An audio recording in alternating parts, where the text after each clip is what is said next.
Muy buenas noches, estamos en la casa del poeta Ramón López Velarde. Agradecemos a la Secretaría de Cultura, al gobernador del estado, a todas las autoridades interesadas en hacer de este momento navideño una ocasión especial para los potosinos. Y esta noche tenemos el honor de recibir aquí en la casa del poeta Ramón López Velarde al maestro Alexandro Roque, un autor muy reconocido en San Luis Potosí y con quien llevaremos a cabo una plática acerca de literatura navideña, debido de alguna forma a que no solamente se están reiniciando las actividades culturales en el estado, sino también a que muchos de los potosinos ya están en plenas fiestas. Entonces sabemos que ahorita el tener este tema como parte de nuestras actividades es fundamental también para recuperar lo que es el gusto por la lectura, y más si es el caso de la lectura que tiene que ver con los símbolos, los elementos, las tradiciones, la cultura navideña. Y bueno, el maestro Alexandro Roque, a la par de su obra, es un gran examinador de este tipo de literatura. Él de hecho ha llevado a cabo una antología de poesía y de cuento de Navidad, y en ese sentido esperamos que esta casa tenga la posibilidad de editar el libro correspondiente para la siguiente temporada. Hablamos de un tema que es interesante en el término de la literatura, porque aunque existe una gran cantidad de registros de este tipo de letras en esta temática, también es cierto que la mayor parte, la abundancia de la literatura universal no lo toma como un tema fundamental en sí mismo, sino como un tema pretextivo. Es decir, incluso muchos de los escritores que hablan al respecto están animados por ese momento, ¿no? Es como una especie de moda a lo largo del tiempo, cuando se acercan las fechas, tal como ocurre a veces en México, que se registran fenómenos como el de la literatura sobre la muerte, que es en torno a las cercanías del 2 de noviembre. Ocurre que muchos poetas, muchos cuentistas se ponen a hacer literatura sobre la muerte. Igual, a lo largo de la historia se sabe que en estos momentos de celebraciones o de rituales existen literaturas que se adaptan a estas temáticas, como lo es el caso también de la primavera, y en la literatura antigua hay muchísimas obras que nos hablan de ello, muchísimos autores, en los cuales se hacen estos festejos sobre la renovación de la vida, sobre el reinicio de los ciclos agrícolas, sobre el despertar de la sexualidad y en sí mismo sobre la explosión de la vida, ¿no? Entonces, la Navidad como tema sí es una parte importante de la literatura, y creo que necesita mayor profundización más allá de la alegoría, porque cuando hablamos del principio ontológico o el significado filosófico de la Navidad, buena parte de esta literatura también comprende fenómenos ligados más bien a las personas durante esa época. Puede ser que nos encontremos con literatura que hablan de cuestiones dramáticas que ocurren en las cercanías de estas fechas, con momentos históricos que se cruzan también con la Navidad o con la celebración de las fiestas, e incluso existen algunos autores que utilizan a la Navidad más como una forma de expresión de aquellos sentimientos de amor y de paz, de la virtud humana que nos lega el nacimiento de la figura de Jesucristo, y por lo tanto ese es el tema fundamental, que tiende más hacia la religiosidad. Sin embargo, les reitero, el conocedor, el maestro aquí, Alexandro Roque, es creo que nos puede dar una una charla mucho más profunda en torno a esta literatura de la Navidad. Y bueno, reitero la presencia de los asistentes y le agradezco al maestro y le pido de favor que tome la palabra. Si gusta hacerlo con el micrófono o de viva voz, creo que está encendido. Bueno, aquí lo tenemos.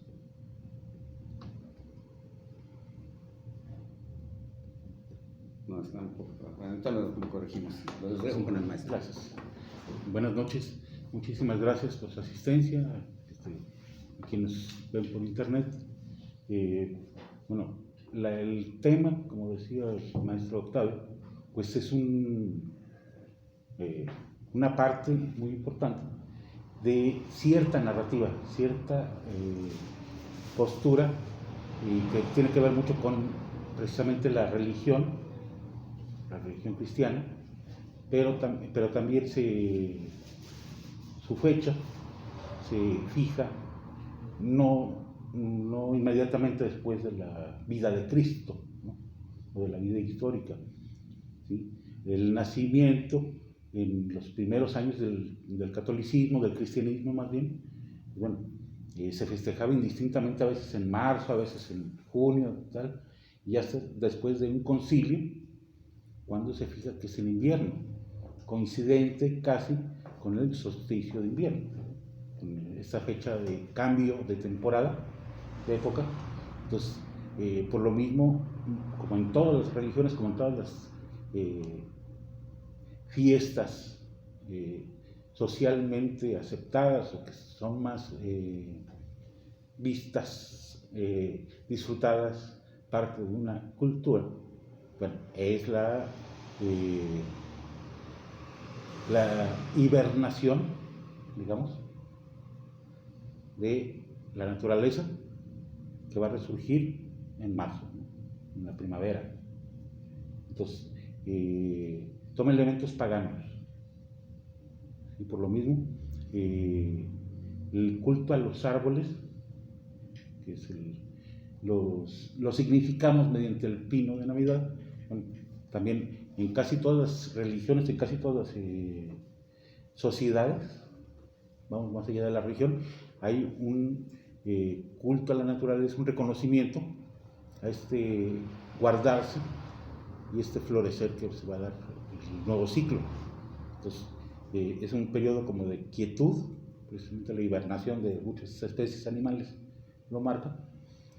Entonces, el catolicismo añade el culto a un Mesías, un nacimiento que se espera, que por lo mismo, pues bueno, va a traer buenas nuevas, va a transformar al mundo. Y el aspecto alegórico es una parte muy importante. Los elementos que marcan los evangelios tradicionales o reconocidos, por no hablar de los apócrifos, bueno, los reyes, el pesebre, la huida, etcétera, todos los elementos también encuentran cierto eco en la forma de celebrarlo. Entonces, por ahí va la cuestión ya de la búsqueda literaria, ya para entrar en el tema. Para la antología que comentaba Octavio, que bueno, empezamos a buscar, Luz, Octavio, hubo de todo, ¿no? Sobre todo los primeros cuentos que hoy son famosos, o novelas, bueno, datan del siglo XIX, XVIII, cuando más, ¿no? Porque es la época en que se empieza a popularizar como tal el festejo de la Navidad, ¿no? Entonces, digamos, de los primeros y el más famoso es el cuento de Navidad, ¿no? De Charles Dickens. Charles Dickens, bueno, lo crea primero para publicarse en partes, ¿sí? Pero logra un gran éxito. Ya con eso ya, ahora sí que cambió su vida, cambió la vida de muchas personas. Con esa obra pasó a ser famoso. Sus últimos años, bueno, hizo obras de teatro, hizo adaptaciones ilustradas, hizo varias formas. Todos la conocemos, no sé si todos la han leído, pero más que un cuento, bueno, es una pequeña novela, ¿no? El original más o menos tiene unas 80 páginas, ¿sí? Una versión final, porque también fue cambiando. Creo que la primera era de 40, luego lo ampliaba a 200 y luego ya una tercera edición ya quedó en unas 80 más o menos. Decía más que un cuento, una pequeña novela. También su propuesta de los fantasmas que transforman a alguien, en este caso el señor Scrooge, el gran Navarro de la historia, ha sido retomada N cantidad de veces por todos los medios posibles. El personaje como arquetipo de la transformación que nos provoca esta fiesta, bueno, después da lugar al Grinch, ¿no? El personaje del Dr. Seuss o Zeus, y es también un ente fantástico. No comprende, no le molesta este ruido. Ya después vendrá el personaje, se me fue el nombre de Tim Burton, Jack Skellington, el extraño mundo de Jack, ¿sí? Jack Skellington. Entonces, también, no por odiar la Navidad, pero sí transformarla en crear nuevas formas de festejarla. Bueno, todo tiene su origen ahí, ¿no? Ignacio Manuel Altamirano es uno de los que leímos para esta antología. También su historia se llama Navidad en las montañas. También está publicado de manera de cuento, pero también es muy extenso, no sé, unas 40 páginas. ¿Sí? Él lo preparó para una antología precisamente navideña, yo creo de las primeras que hubo en México, que le pidió su editor. ¿Sí? No sé, y eso también hay que investigarlo antes de sacar la antología, qué pasó con los otros textos, ¿no? Se perdieron, supongo que se los pidieron a escritores ya más reconocidos de esa época, y Altamirano ya era el maestro. Entonces, también hay fragmentos donde es un soldado, la historia es un soldado y un sacerdote que se encuentran en las montañas, tienen que pasar la Navidad juntos. Entonces empiezan a hacer recuerdos ahí cada uno y se acuerda de las posadas, de las fiestas en el pueblo, los cuetones, la comida comunitaria, etc. Cosas que entonces ya existían y las pone como una crónica. Entonces, son como los textos fundadores. Hay muchos textos que se refieren no necesariamente a la Navidad, ¿no? Sino a la época precisamente de frío. También por ahí no sé, a lo mejor uno de los que se podrían leer en esta temporada, no necesariamente con arbolito y todo, pero es la del gigante egoísta, ¿sí? ¿De quién? Oscar Wilde, ¿sí? Entonces, el texto de El gigante egoísta pues es un cuento aparentemente para niños, pero también es esta transformación, ¿sí? del personaje a través de la Navidad, ¿no? En una temporada de frío, corre a todos los niños, y ya llegan la escarcha, la nieve, el viento, y se aposentan ahí, ¿no? Pues, es hasta que se da cuenta de que fue precisamente por su egoísmo, que no puede haber primavera, es que llegue la paz, ese amor de la temporada, a su corazón. Otra historia también relacionada, pues bueno, te recomiendo leer para esta temporada, es el Príncipe Feliz, ¿no? También del mismo autor.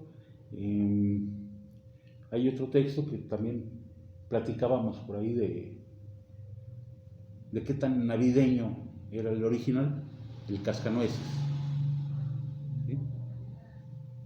El Soldadito de Plomo. Son historias también infantiles, a lo mejor Cascanueces. Conocemos más las adaptaciones a ballet, la adaptación a ballet, pero son sobre obras literarias. Pues, tanto el Cascanueces como el Soldadito de Plomo son historias de invierno, de que la gente está recogida, de que la puede disfrutar tiempo en familia y puede oír estas historias a lo mejor simples. Y por ahí también encontramos textos ya más recientes de algunos autores, pero ya mezclada la Navidad con otros géneros. ¿Sí? Vladimir Nabokov, el creador de Lolita, tiene algunos cuentos, no son muchos, creo que es solo un libro de sus textos, donde uno se llama precisamente Cuento de Navidad. También habría que ver que no hay mucha diferencia en los títulos, ¿no? Cuento de Navidad. Pues, también es la propuesta que se le hace a un escritor sobre el reto que se le hace que escriba un cuento de Navidad después de algunos fracasos. Y sí, se emociona y empieza a escribir, pero como siempre, don Vlad empieza a mezclar un poquito ahí la crítica de a los escritores, al gremio y a las clases sociales rusas. Don Vlad, como sabemos, es ruso, pero se fue a vivir a Estados Unidos, ¿sí? A Inglaterra, y anduvo casi toda su obra es en inglés, ¿sí? Y en Estados Unidos es donde se construye Lolita. Entonces, también recomiendo Guadalupe Dueñas, es otra autora que también esperemos que esté ahí en la antología. Guadalupe Dueñas es una escritora mexicana, también de primera mitad del siglo XX, sobre todo, y ella tiene un cuento de terror de Navidad. ¿Sí? También por ahí lo pueden encontrar en internet. Llega un hombre a visitar a su hermano y a su hijo y se encuentra con que el árbol está lleno de muñequitos y de todos tipos, así, medios fantasmales, soldaditos, superhéroes, etc. Y se mete a platicar con la mamá. No, quítalos porque son horribles, ¿no? Ya me dio miedo. Se van a asustar, los niños ya están asustados. Llegan unos amiguitos a visitar al sobrino. No, sabes que me lo quiero llevar para que esté conmigo, porque no puede ser. No, es que esos muñequitos me los regalaron y algunos los he coleccionado y son muy extraños. Sí, son muy extraños. Pues por ahí, hasta ahí le dejo. Ya nada más el final, buscan Guadalupe Dueñas, Navidad, por ahí lo pueden encontrar. También hay otros autores españoles, sobre todo, que ellos sí se tomaron más en serio lo de Navidad. ¿Sí? Cuentos sobre el árbol, ¿no? Hay uno, por ejemplo, de un pavo,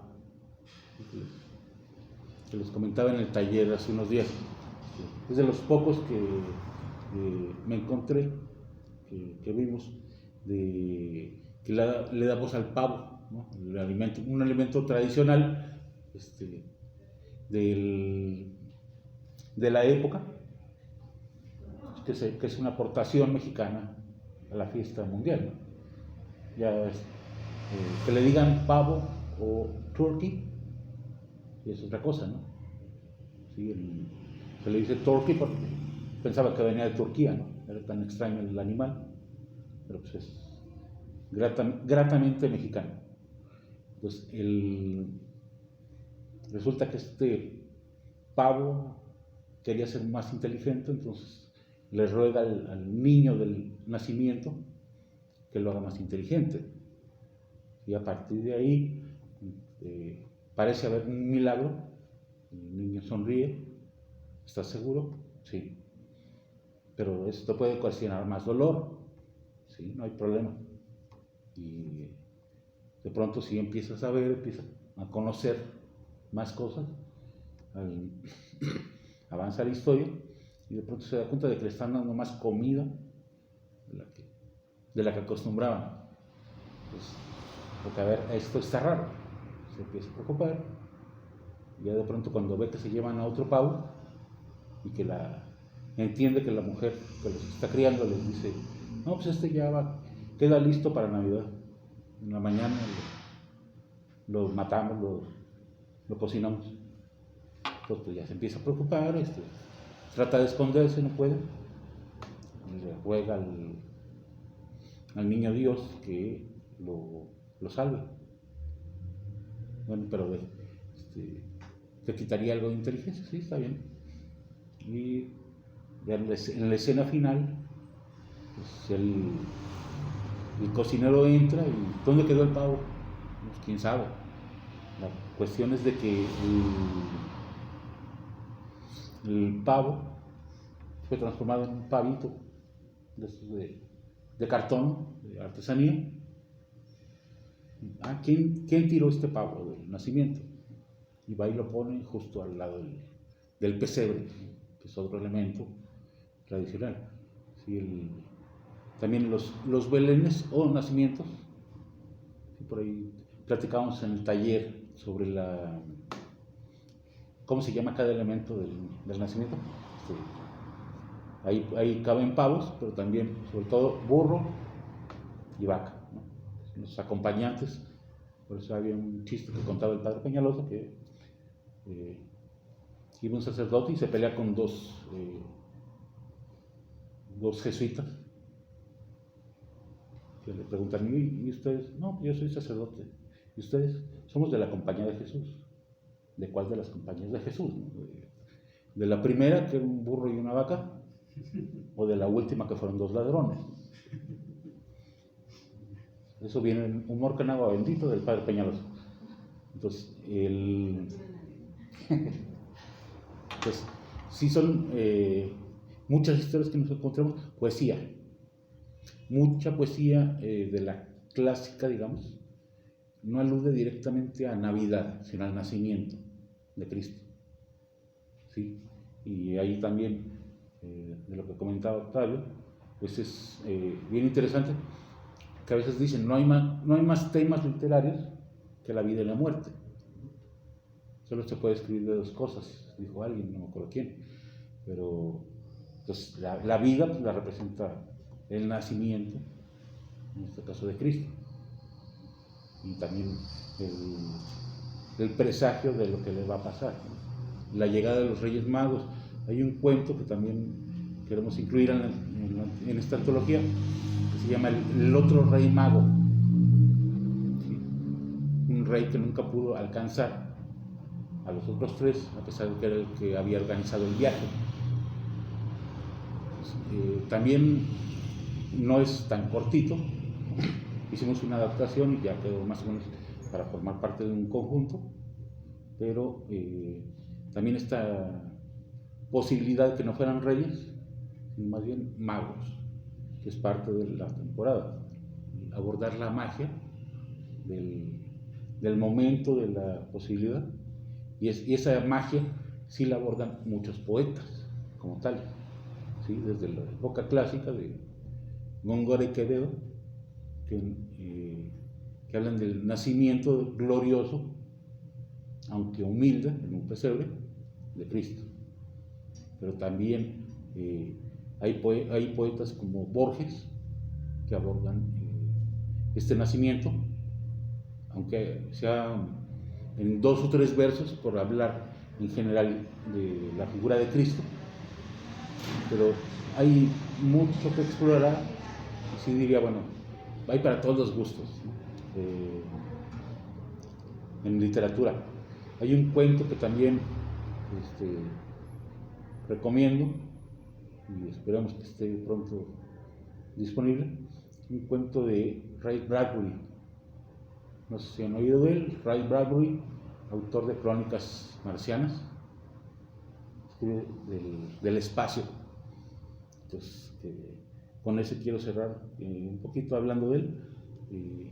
En este cuento de Navidad también no hay arbolitos, no hay nada, ¿no? Pero los protagonistas subieron a una nave espacial para ir a otro planeta a vivir, y justo a la víspera de Navidad, pues el niño va muy ilusionado, ¿no? ¿Cómo van a festejar la Navidad? Pues, no, espérate. No, que va a haber algo, no, va a haber tal. Y los papás, sobre todo el papá, le dice que se espera. Y pues el clímax final del cuento, desenlace, cuando dice, bueno, ya es hora. Entonces se lo lleva a donde está un ventanal enorme en la nave. Y dice, ahora sí, feliz Navidad, me dice. Pues, contemplar el universo, el cielo estrellado, directo, con todas sus posibilidades de luces, de emociones, de saber que esto es muy pequeño, se me hace muy representativo. Por eso creo que es uno de los mejores cuentos de Navidad. Pues bueno, por ahorita sí como que es el panorama y la invitación a leer, abordar la Navidad desde las literaturas. Gracias. Hay algo muy, muy interesante para iniciar de alguna forma este conversatorio también.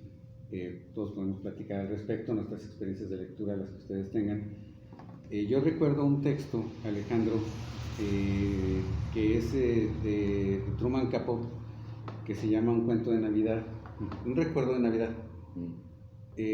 Truman Capote, como ustedes lo saben, es un literato más de una especie de obra transgresora, de obra que rompía en ese tiempo con muchos de los cuestionamientos sociales relacionados con lo que eran las normas de comportamiento, sobre todo de las relaciones humanas. Y en este caso, en este pequeño texto, él habla de un recuerdo de sus 7 años de edad, que él considera la última Navidad feliz. Y curiosamente, este texto también nos da un marco de referencia de que la Navidad como motivo inspiracional también es, en términos de literatura, un momento salvífico del ser humano, en este caso por alguien que, su creación estuvo más ligada a temas mucho más turistas, se puede decir, o más provocadores, y en este caso no es más que la narrativa, ciertamente, de cómo ocurrió su Navidad siendo niño a los 7 años. Eso me parece que es muy hermoso, porque también, como parte de la forma creativa de los escritores, cuando les llega el tema, se vuelve también una autorreferencia de salvación, ¿no? Por ahí también están algunos otros autores, como Tolkien, que escribe las cartas de Papá Noel, donde las ficciones sobre estas cartas, donde él asume posturas de diversos individuos que hacen esta especie de peticiones de milagros y de regalos, ¿no? En ese sentido, no sé, Alejandro, ¿tú cómo percibes que la literatura navideña en la actualidad o en torno a la época, que sobre todo cuando hablamos de la época en términos simbólicos, hay un elemento simbólico que casi mucho está construida en Occidente y así que en el hemisferio norte, ¿verdad?, de nuestro planeta, porque la Navidad en el plano sur es cálida, no es la nieve, no es el mono de nieve, no es el árbol de Navidad, no son las esferas. Incluso la Navidad en lugares como Argentina se celebra en la playa, se celebra de otra manera muy distinta como lo hacemos nosotros. Entonces podemos hablar también que existe un canon, ¿no?, en la literatura en ese sentido, cuando se habla de Navidad, y que en el sur no es tomado de la misma manera. Hablabas de Borges, y Borges definitivamente pues experimentó en un momento en su juventud lo que era este proceso familiar o religioso cultural, a la forma en que lo hacían precisamente, o como lo hacen los argentinos, ¿no?, que es en esta época de calor. Sin embargo, cuando él vive en Europa, o cuando se traslada a otros países del mundo donde sí se celebra esto con todos los elementos simbólicos, para Borges se vuelve una referencia un tanto cuanto pagánica para él de esto, ¿no?, más allá de lo que decíamos, ¿no?, el nacimiento de Jesús como figura. Y ahorita yo te haría una pregunta, Alejandro. ¿Cómo se puede volver a generar literatura en torno a este? ¿Cuál debería ser la clave central, el elemento simbólico del cual se habla en mucha de esta literatura que nos has hecho referencia, o el elemento simbólico relacionado con los objetos, con el ritual, etcétera, o bien nuevamente esta idea de que es un renacimiento del ser humano, no solamente del nacimiento de Jesucristo, y de alguna forma cómo se puede instalar esa literatura en el ánimo popular. Hemos tenido en estas fechas, lanzamos una convocatoria a cuento y poesía navideño, y la respuesta, aunque es positiva, no es esa respuesta que uno espera abundante, porque uno piensa que todo el mundo puede ponerse a escribir sobre la Navidad, sino que es una respuesta moderada, y eso nos indica también que no es una de las temáticas torales de la literatura en este momento, al menos aquí en San Luis o en México, ¿no? Existen otras convocatorias que sí están específicamente dirigidas a ciertos temas, incluso juegos florales. El juego floral de la ciudad de Aguascalientes, y llegan 300 trabajos, ¿no? Pero si se convoca a un premio de esta naturaleza, la gente, por ejemplo, está ajena al recurso del villancico como una estructura literaria también que puede ser leída, no tanto cantada. Está ajena incluso a esta manifestación religiosa en el poema del nacimiento de Jesucristo, del sufrimiento de una familia que huye para que nazca su hijo, que son María y José. Ya se habla también, al menos en el sentido de la Navidad, relacionada incluso con temas coyunturales históricos, ¿no? Por ahí leí un texto, no recuerdo de quién es, hace algunos años, cuando iniciaba todo este boom de la literatura del narco, un texto que hablaba precisamente de situaciones de guerra y narcotráfico en medio de una blanca Navidad en alguna ciudad del norte, ¿no? Sin embargo, era pretextivo, básicamente, no era argumentativo propio de la Navidad, sino que se insertaba en el contexto de la Navidad. Entonces mi pregunta es esa, Alejandro: ¿cómo se podría volver a instalar en un mundo como el que estamos viviendo ahora el tema de Navidad en la literatura para los nuevos jóvenes o para los nuevos escritores? Pues bueno, ahí más... A ver. Es que antes de eso, a mí sí me gustaría plantear, Adelante. mientras